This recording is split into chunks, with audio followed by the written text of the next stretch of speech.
Hey guys, I just released version 1.0 of WriteSync, and with this version comes some incredible improvements. Aside the visual improvements that I've done, um, kept the thing a bit cleaner. So when you launch a blog, you'll be able to see some nice stuff here. And then it comes with a built-in search, and you see all your blogs. You can search based on the authors. So everything is automatic based on the content in your Markdown files, and you can filter by year. You can search both by title, content, or description, and you can filter all this stuff by tags. So, and it comes nicely with light mode, dark mode, which is saved. And one of the improvements that I also did was to add this performance metrics thing.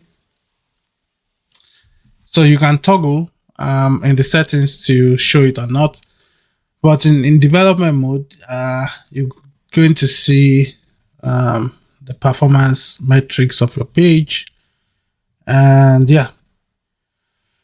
So the main improvements really is in the code base. The previous versions, what happens is I just grab the Markdown and I render components from it.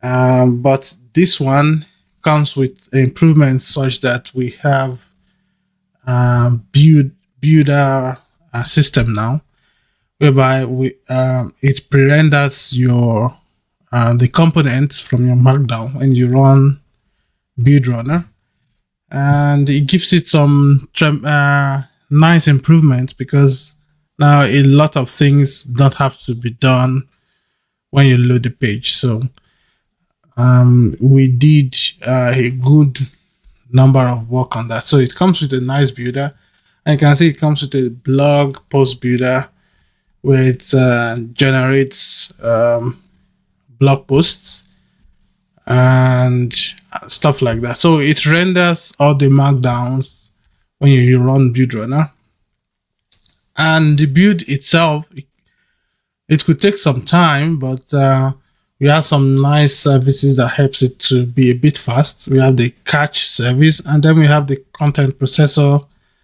that process our markdown as a stream. So it just builds it into chunks till it finish building them up. So really nice stuff. One of the things I also want to show is the plugin system. So now you can create your own plugin to use with WriteSync. And for example, here's a plugin that we wrote. It's called the WriteSync Lookhog, and it's a WriteSync Lookhog analytic plugin that you can use to track events. So we just use it with WriteSync. So now you can create your own package, publish it on pub.get, and then use it with WriteSync. And really, you just need to create a plugin that extends the type of plugin you want. So you have analytics plugin and some other plugin like that.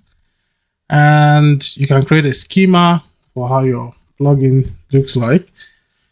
You can create a plugin option schema, add your validators and stuff like that. So yeah, it's some of the improvements that we made.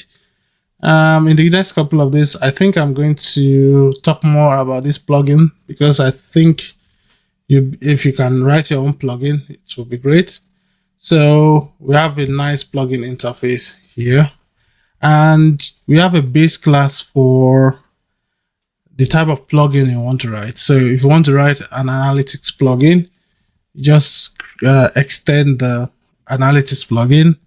Content processing, if you want to write a plugin that handles some of this stuff. And then asset search. So in future, maybe we have some more type of plugin you can write, but yeah, so that's basically what WriteSync is about. So if you want to launch your blog, you're a Flutter developer, you're a Dart developer, and you want to quickly launch your blog, the instructions are in the README here, and you can quickly spin up a blog, and yeah, you'll be good to go. Let me know if it's something that you will find useful. See you.